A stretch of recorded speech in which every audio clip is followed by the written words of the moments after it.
4월 21일 생생교회 수요예배를 매일 성경 오늘 말씀으로 함께 나누도록 하겠습니다. 본문은 출애굽기 9장 13절부터 35절까지 말씀입니다. 먼저 13절부터 26절까지 본문 읽고 나누도록 하겠습니다. 여호와께서 모세에게 이르시되 아침에 일찍이 일어나 바로 앞에 서서 그에게 이르기를 히브리 사람의 하나님 여호와의 말씀에 내 백성을 보내라. 그들이 나를 섬길 것이니라. 내가 이번에는 모든 재앙을 너와 내 신하와 내 백성에게 내려 온 천하가 나와 같은 자가 없음을 내가 알게 하리라. 내가 손을 펴서 돌림병으로 너와 내 백성을 쳤더라면 내가 세상에서 끊어졌을 것이나 내가 너를 세웠음은 나의 능력을 내게 보이고 내 이름이 온 천하에 전파되게 하려 하였음이니라. 내가 여전히 네 백성 앞에 교만하여 그들 보내지 아니하느냐.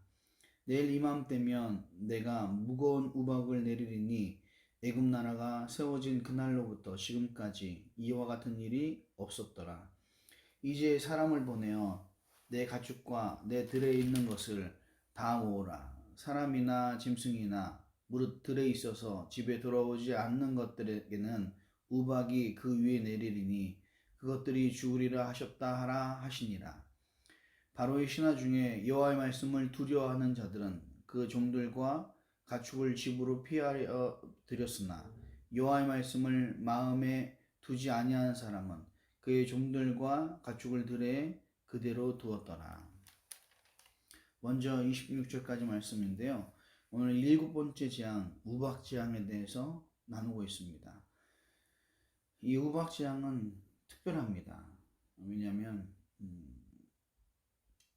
최초로 하나님께서 피할 수 있는 방법, 또 피할 길을 제시했기 때문입니다. 왜 하나님께서 피할 수 있는 방법, 피할 길을 제시했을까요? 그 전까지는 그 재앙이 너무나 위협적이고 힘들었지만 실질적으로 자신의 목숨까지도, 자신의 가족과 자기의 목숨까지도 위협할 정도까지는 아니었는데, 직접적인 타격은 있는 건 아니었는데, 이번 우박재앙에서는 벌써 자칫하다간 자신과 가족의 목숨까지도 위험해질 만한 엄청난 재앙이기 때문에 그렇습니다. 왜 이렇게 재앙이 점점 커져갈까요? 결국에 재앙이 커져가기 때문에 하나님께서 말씀하시는 건데, 재앙을 커져가는 이유는 다른 것이 아니라 바로가 마음을 완악하게 해서 하나님의 말씀을 듣지 않기 때문에 계속 또 다른, 아니 더 큰 재앙을 내릴 수밖에 없다는 것입니다. 여러분, 바로 소원하기는 우리가 하나님의 말씀에 또 하나님의 경고에 민감한 사람이 되었으면 좋겠습니다. 이 정도 했으면 됐겠지, 이 정도 지불했으면 됐겠죠. 아니요. 진정한 회개가 있기 전까지는, 진정으로 내가 인정하기 전까지는 사실 어쩌면 그 재앙이 더 커질 수도 있습니다. 계속 되어진 정도가 아니라 점점점 커지는 거예요. 우박 재앙처럼, 그 다음 재앙처럼. 우리가 살 수 있는 유일한 방법은 하나님의 말씀을 인정하는 거, 이거밖에 없습니다. 바로 소원하기는 하나님의 말씀을 인정한 사람이 되었으면 좋겠습니다. 그런데 하나님께서 모세에게 일찍 일어나서 바로에게 가서 말씀하라고, 경고하라고 말씀하고 계시죠. 이 아침에 일찍이 일어나서 바로에게 가라고 한 이유는 무엇일까요? 바로는 하나님이 주신 재앙을 고스란히 맞으면서도 사실은 아직까지도 이방신들, 애굽의 신들을 더 철저하게 의지하고 있어요. 그래서 일찍 일어나서 나일강에 가서 그들의 신에게 제사하고 있었습니다. 하나님의 재앙을 막아달라고요. 어쩜 정말로 해야 될 건 무엇이냐면, 일찍이 일어났다면 자신의 잘못을 깨닫고 회개하며 그리고 자신을 돌아봐야 될 텐데, 아직까지도 사실은 흑마술과 하나님이 싫어하시는, 또 하나님의 능력과 비교할 수도 없는 그 신들을 붙잡고 있는 모습입니다. 그러면서 하나님께서 말씀하시는 내용은 내가 너에게 치명적인 병으로 돌림병으로 쳤더라면 벌써 죽었을 텐데, 그러나 이 재앙들이 오히려 그에게 기회를 주고 있는 거라고. 맞습니다. 하나님은 진노 중이라도 그리고 징벌 중에서도 그 사람을 사랑하시는 줄 믿습니다. 어쩌면 나에게 계속 이런 어려움과 힘듦이 반복되고 있다면, 아니 더 커지고 있다면, 그것은 하나님이 날 사랑하신다는 증거인 줄 믿습니다. 계속 나에게 기회를 주고 계시다는 사인인 줄 믿습니다. 여기에 지혜로운 자들이 나옵니다. 이 같은 경고를 바로뿐만 아니라 바로의 신하들도 들은 거죠. 이 말씀을 듣고 이 경고를 듣고 정말로 하나님의 말씀을 믿는 사람들은 들에 있었던 짐승이나 가축들, 사람들을 다 집안으로 옮겨 놓습니다. 그들은 우박을 피할 수 있었어요. 그러나 바로의 신하들 중에서도 하나님의 말씀을 듣고도 두려워하지 않는다면, 그 말씀에 믿지 아니하여서 사실 들에 그대로 내비두고 자신의 사람들을 내비뒀다면, 그들은 재앙의 경고를 들었음에도 불구하고 재앙에 당할 수밖에 없습니다. 예, 맞습니다. 정말로 사실은 하나님 말씀을 정말로 들었느냐 안 들었느냐, 내가 믿느냐 안 믿느냐는 어쩌면 행동을 보고 알 수 있는 거예요. 반응을 보고 알 수 있는 것입니다. 요한계시록에서 말씀하는 것처럼 읽는 자와 듣는 자, 특히 지켜 행하는 자에게 복이 있는 줄 믿습니다. 여러분, 하나님의 말씀을 듣고 정말 나에게 주신 말씀이라고 믿는다면, 아니 믿었다면 하나님이 주신 경고대로 말씀대로 행할 수밖에 없는 자들이 되는 줄 믿습니다. 오늘 말씀처럼 말씀을 듣고 반응하여 정말 나에게 오는 여러 가지 힘듦과 어려움들을 피할 수 있는 자, 하나님 말씀대로 쫓아갈 수 있는 자, 그런 사람이 되었으면 좋겠습니다. 이어서 22절부터 마지막 절까지입니다. 여호와께서 모세에게 이르시되 너는 하늘을 향하여 손을 들어 애굽 전국에 우박이 애굽 땅의 사람과 짐승과 밭의 모든 채소에 내리게 하라. 모세가 하늘을 향하여 지팡이를 들매 여호와께서 우레소리와 우박을 보내시고 불을 내려 땅을 달리게 하시니라.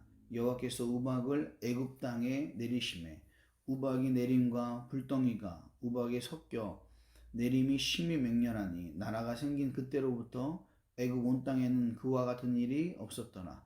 우박이 애굽 온 땅에서 사람과 짐승을 막론하고 밭에 있는 모든 것을 쳤으며 우박이 또 밭의 모든 채소를 치고 들의 모든 나무를 꺾였으며 이스라엘 자손들이 있는 그곳 고센 땅에는 우박이 없었더라. 바로가 사람을 보내어 모세와 아론을 불러 그들에게 이르되 이번은 내가 범죄하였노라. 여호와는 의로우시고 나와 나의 백성은 악하도다. 여호와께 구하여 이 우레소리와 우박을 그만 그치게 하라. 내가 너희를 보내리니 너희가 다시는 머물지 아니하리라. 모세가 그에게 이르되 내가 성에 나가서 곧 내 손을 여호와를 향하여 펴리니 하면 우레소리가 그치고 우박이 다시 있지 아니할지라. 세상이 여호와께 속한 줄을 왕이 알리이다. 그러나 왕과 왕의 신하들이 여호와 하나님을 아직도 두려워하지 아니할 줄을 내가 아나이다. 그때 보리는 이삭이 낳았고 삼은 꽃이 피었으므로 삼과 보리가 상하였으나 그러나 밀과 쌀보리는 자라지 아니한 고로 상하지 아니하였더라. 모세가 바로를 떠나 성에서 나가 여호와를 향하여 손을 펴매 우레소리와 우박이 그치고 비가 땅에 내리지 아니하니라. 바로가 비와 우박과 우레소리가 그친 것을 보고 다시 범죄하여 마음을 완악하게 하니 그와 그의 신하가 꼭 같더라. 바로의 마음이 완악하여 이스라엘 자손을 내보내지 아니하였으니 여호와께서 모세에게 말씀하신과 같더라. 아멘. 여기서 우리 사랑하는 성도들과 중요한 것을 함께 나누고 싶습니다. 정말로 바로가 부족한 부분, 정말 해결해야 될 부분은 어떤 부분일까요? 저는 성경에는 교만이라고 쓰여 있지만 공감이라고 확신하고 있습니다. 왜냐하면 하나님께서는 정말 공감해 보라고 계속 말씀하시는 거죠. 이 재앙들이, 어려움들이, 더 큰 어려움들이 너에게 닥친다면 너는 어떻겠느냐. 그런데도 너는 내 백성을 괴롭히면서 아직 네 이익을 위해서, 너를 위해서 백성을 괴롭히고 놓아주지 않는다고. 실제로 그 고통을 바로가 겪을 때는 어떻게 해요? 정말 진정한 회개를 하는 것처럼 보이고 잘못했다고 인정하는 것처럼 보이지만 그것은 가짜 회개입니다. 그것은 진짜가 아니죠. 바로 마음을 바꿔버리죠. 반대로 모세의 모습을, 모세의 마음을 생각해 봤으면 좋겠습니다. 어쩔 수 없는 하나님의 명령이라 진행하지만 그가 살았던, 또 그가 함께 지냈던 그 바로를 향해서 두 손을 들고 재앙을 위해 재앙을 시작하는 기도를 하는 그 모습이 얼마나 참 만감이 교차하고 또 가슴 아픈 일이요 힘든 일일까요? 이 우박을 통하여서 본문에서도 얘기하고 있지만 사실 많은 부분의 일년 농사가 없어져요. 맞습니다. 우박은 농사, 즉 산물, 가축이나 모든 것에서 치명적일 수밖에 없는 거예요. 그게 없으면 이 백성이 굶을 수밖에 없는데, 내년에 힘들 수밖에 없는데, 그럼에도 불구하고 우박은 주로 얼은 거죠. 얼은 건데 불과 함께 내려요. 누가 봐도 이것은 어떤 하나님의 계시요 또 하나님의 경고인데도 아직까지도 돌아오지 아니하여서 고통당하고 있는 애굽 사람들, 그들의 모습을 보면서 안타깝고, 또 더 안타까운 것은 그럼에도 불구하고 진정으로 회개하지 못하는 바로의 모습을 보고 더더욱 안타깝지 않을까 싶습니다. 하나님이 우리에게 원하시는 것은 사실은 공감 능력이에요. 어쩌면 감사도 이기적인 마음에서 할 수 있습니다. 그러나 공감 능력은요, 내가 다른 사람을 뒤돌아보는 거, 다른 사람과 함께 할 수 있는 거, 그 사람과 울고 웃을 수 있는 것은 정말로 공감 능력이 필요합니다. 하나님께서 바로에게 원하시는 것은 또 계속 재앙을 내리면서 생각해 보라고 계속 촉구하는 것은 다른 것이 아니라 공감 능력입니다. 이스라엘 백성들처럼 고통당하고 있는, 그리고 하나님께서 이스라엘 백성들을 부르시는 그 마음, 네가 바로의 애굽의 백성들을 생각하는 것처럼, 다스리는 것처럼 나도 나의 백성을 다스리고 내 계획이 있다라고 하는 하나님의 어쩌면 왕으로서 대우해주는 그 공감 능력, 꼭 필요한 시기가 아닌가 싶습니다. 바라고 소원하기는 저와 여러분들에게도 하나님 원하시는 것은 그 공감 능력이 아닌가 싶습니다.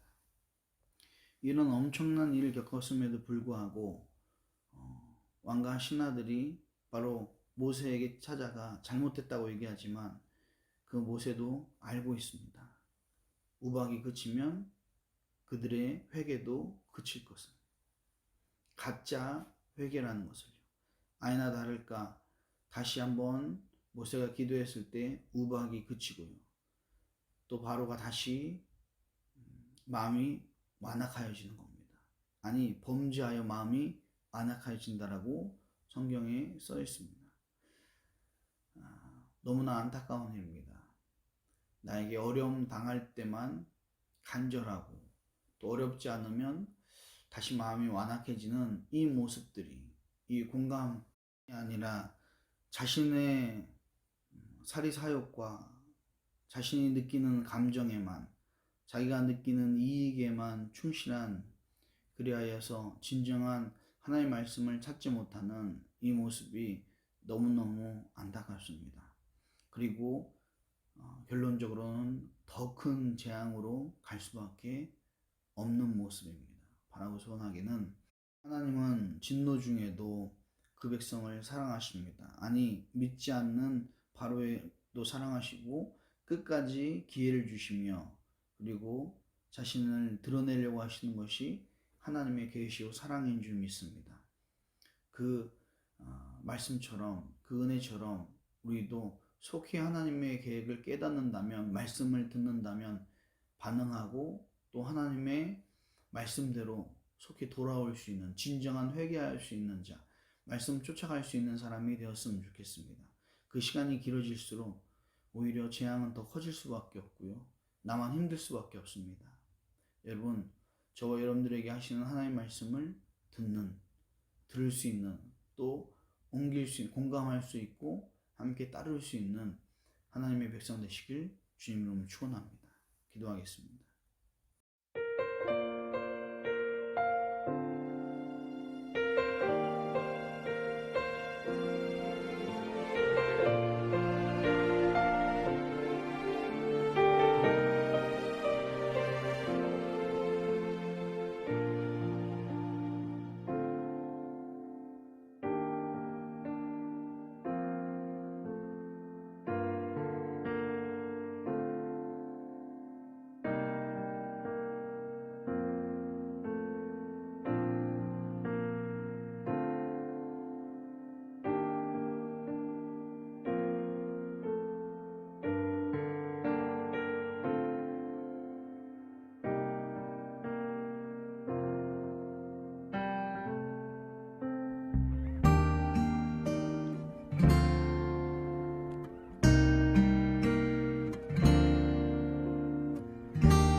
사랑의 주님, 감사합니다. 하나님께서 진노 중에 있지만 또 재앙 중에 있지만 바로를 애국 사람들을 사랑하는 모습을 봅니다. 정말 그들을 사랑하고 그들에게 진정한 신을 가르쳐 주시기 위해서, 하나님을 가르쳐 주시기 위해서 계속 기회를 주는데도 불구하고 그들이 이기적인 마음에, 공감하지 못하는 마음에, 교만한 마음에 회개한 듯 보이지만 돌이키지 못하는 모습들이 우리의 모습은 아닌지 돌아보게 하여 주시고, 말씀을 듣고 기회를 얻고 하나님 말씀대로 은혜대로 반응할 수 있는 우리들이 될 수 있도록 하나님 함께하여 주시옵소서. 특별히 하나님, 어렵고 힘든 시간을 지나고 있습니다. 하나님, 이 가운데서도 하나님의 은혜는 계속 이어진 줄 믿사오니 그 은혜 정말 집중하게 해주시고 잊어버리지 않게 해주시고, 하나님, 우리가 어려운 가운데서도 하나님께 집중하여서 승리할 수 있는 하나님의 사람들 될 수 있도록 역사하여 주시옵소서. 감사드리며 예수님의 이름으로 간절히 기도드립니다. 아멘.